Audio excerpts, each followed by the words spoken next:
Hello student, এখন আমি তোমাদের সামনে ক্লাস 12 এর যে ইকোনমিক্স সাবজেক্টটা আছে থার্ড সেমিস্টারের, এই সাবজেক্টের সিলেবাস এবং কোশ্চেন প্যাটার্ন নিয়ে ডিসকাশন করব।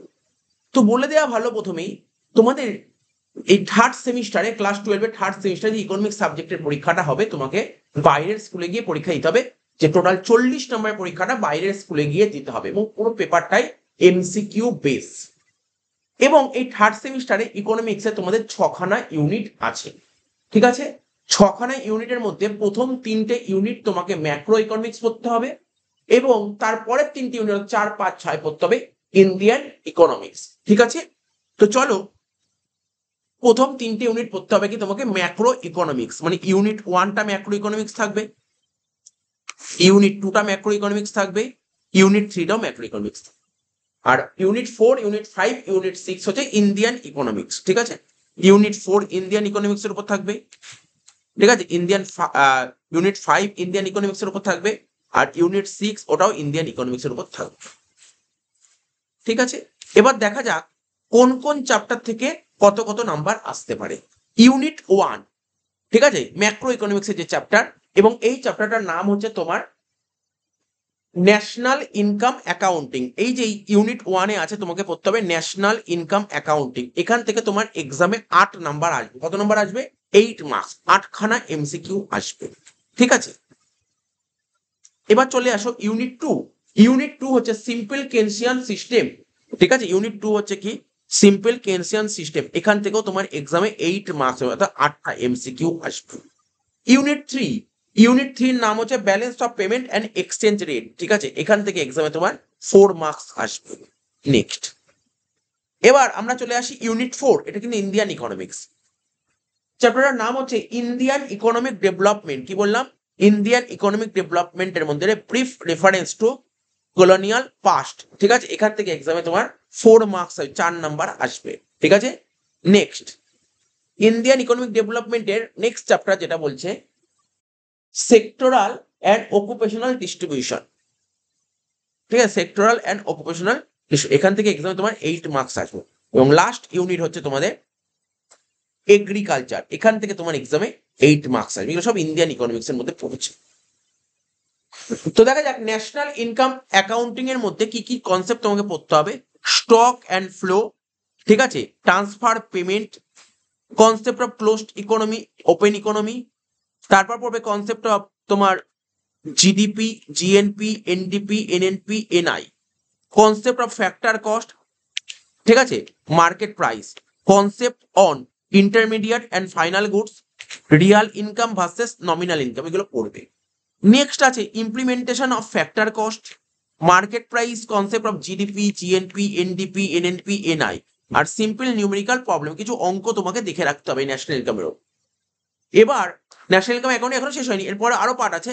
মেথড অফ মেজারিং এনআই, মানে ন্যাশনাল ইনকাম মেজার করার তো 3টে মেথড হয়। 3টে মেথড পড়বে। কি কি মেথড দিয়ে তোমার সিলেবাসে? Product census method, product method পড়বে, মানে স্পেশালি মেনশন করেছে value added method. Income method তোমাকে পড়তে হবে, এক্সপেন্ডিচার মেথড পড়তে হবে। 3টে মেথডই তোমাকে পড়তে হবে। বলছে simple numerical problem on all method, সমস্ত মেথডের নিউমেরিক্যাল প্রবলেম গুলো তোমাকে দেখতে হবে। এবার বলছে difficulties of measuring NI, national income measure করা ডিফিকাল্ট, মানে অসুবিধাগুলো তোমাকে পড়তে হবে। এবার সিম্পল কেনসিয়ান সিস্টেম, এখানে কি আছে? Closed economy model with government. বলছে Keynesian consumption function and saving function mentioning MPC, APC, MPS, APS and their relationship, এগুলো পড়বে। তো যে ক্রস ডায়াগোনাল মডেল পড়তে হবে। Determination of equilibrium income, impact on equilibrium due to the change in each of the following factors, investment, government expenditure আর taxation পড়বে। Concept of paradox of থ্রিফটটা পড়তে হবে তোমাকে। তারপরে basic concept of government budget and taxation, alternative form of multiplier, investment multiplier, government expenditure multiplier, tax multiplier, balance budget multiplier, এইগুলো সব পড়বে ইউনিট 2 থেকে। ইউনিট 3 তে কি আছে? Balance of payment and exchange. এখান থেকে কি কি পড়বে? কনসেপ্ট অফ বিওপি, মানে balance of payment, balance of current account, balance of capital account, autonomous and accommodating transaction পড়বে। Difference between balance of payment and balance of trade পড়বে। Capital account পড়বে, current account পড়বে, ঠিক আছে। এদের মধ্যে difference পড়বে।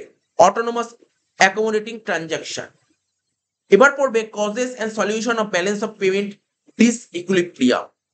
এবার পড়বে basic concept and types of exchange rate পড়বে, types of exchange rate, fixed and flexible and manage float, এগুলো পড়বে। Advantage and disadvantage of fixed and flexible exchange. Unit 4 Indian economy চলে আসো। Brief reference to colonial past new parts. বলছে কি impact of British rule on agriculture sector, factor causing backwardness and stagnation of Indian agriculture during the British rule. তারপর পড়বে low level productivity, high degree পড়বে absence of organise market for agriculture product, labour intensive technique of production পড়বে। তারপর subdivision of land holding আছে সিলেবাসে তোমাদের। Introduction of land revenue system under the British rule and force, commercialisation of agriculture sector, impact of British rule on industrial sector পড়বে। Decay of handicraft পড়বে। New pattern of demand, introduction of railway in India, foreign trade under British rule, net exporter of primary product and importer of finished goods, monopoly control of Indian foreign trade পড়তে হবে, surplus trade but only to benefit Britishers, drainage of Indian economic resources। ঠিক আছে, এর মধ্যে এই থিওরিটা পড়তে হবে দাদা ভাই, নৌরজি থিওরিটা পড়তে হবে। ইউনিট 5 কি বলছে, evolving features of Indian economic, sectoral composition of NI and changes over time during pre liberalization and post লিবারালাইজেশনটা পড়তে হবে। Occupation distribution of NI during the pre liberalization and post liberalization period পড়বে। Post independence period and changes there, types of unemployment, changes in occupational patterns during pre-liberalization and post-liberalization টা পড়তে হবে। Problems of unemployment in India, different employment generating programs in the post-liberalization period, jobless growth, India and its neighbor, comparison of economic growth, population and sectoral development and other human development indicators, comparison with China, চাইনার সঙ্গে কম্পেয়ারটা করে নিতে হবে। এবং last unit হচ্ছে agriculture, problems in agriculture in the post independence era, first plan and green revolution, institutional reform, land reform and operation বর্গার reform in rural credit, agriculture reform in the post liberation era, impact of globalization in Indian agriculture, food security and public distribution system. তো এইগুলো আছে। তো basically এখান থেকে তোমাদের 6টা unit মানে 6টা chapter. First chapter national income accounting, যেখান থেকে তোমার পরীক্ষায় 8 নাম্বার আসবে। সিম্পল কেনশিয়ান সিস্টেম, এটাও ম্যাক্রো ইকোনমিক্স একটা চ্যাপ্টার, এখান থেকে তোমার পরীক্ষায় 8 নাম্বার আসবে। Balance of payment and exchange rate, এটাও ম্যাক্রো ইকোনমিক্স একটা চ্যাপ্টার, এখান থেকে তোমার পরীক্ষায় 4 নাম্বার আসবে। টোটাল 20 নাম্বার হয়ে গেল। ম্যাক্রো ইকোনমিক্সে 20 নাম্বার যেটা বললাম, 3টে চ্যাপ্টার এখান থেকে আসবে। আর ইন্ডিয়ান ইকোনমিক্স থেকে যে 20 নাম্বার আসবে, সেখানে 3টে chapter. Indian economic development, brief reference to colonial past, এখান থেকে এক্সামে 4 নাম্বার আসবে। সেক্টরাল অ্যান্ড অকুপেশনাল ডিস্ট্রিবিউশন থেকে এক্সামে 8 মার্কস আসবে, এন্ড এগ্রিকালচার থেকে তোমার এক্সামে 8 মার্কস আসবে। এই হলো তোমার ইকোনমিক্স এর সিলেবাস। তো ঠিক আছে, এই ভিডিওটি আমরা এখানেই শেষ করছি। আবার আমরা পরবর্তী অন্য কোনো একটা সাবজেক্টের 3টে সাবজেক্ট দেখো, যতগুলো সাবজেক্ট 3টে সাবজেক্ট সিলেবাস এবং কোশ্চেন প্যাটার্নটা আমি তোমাদের সঙ্গে ডিসকাশন করলাম।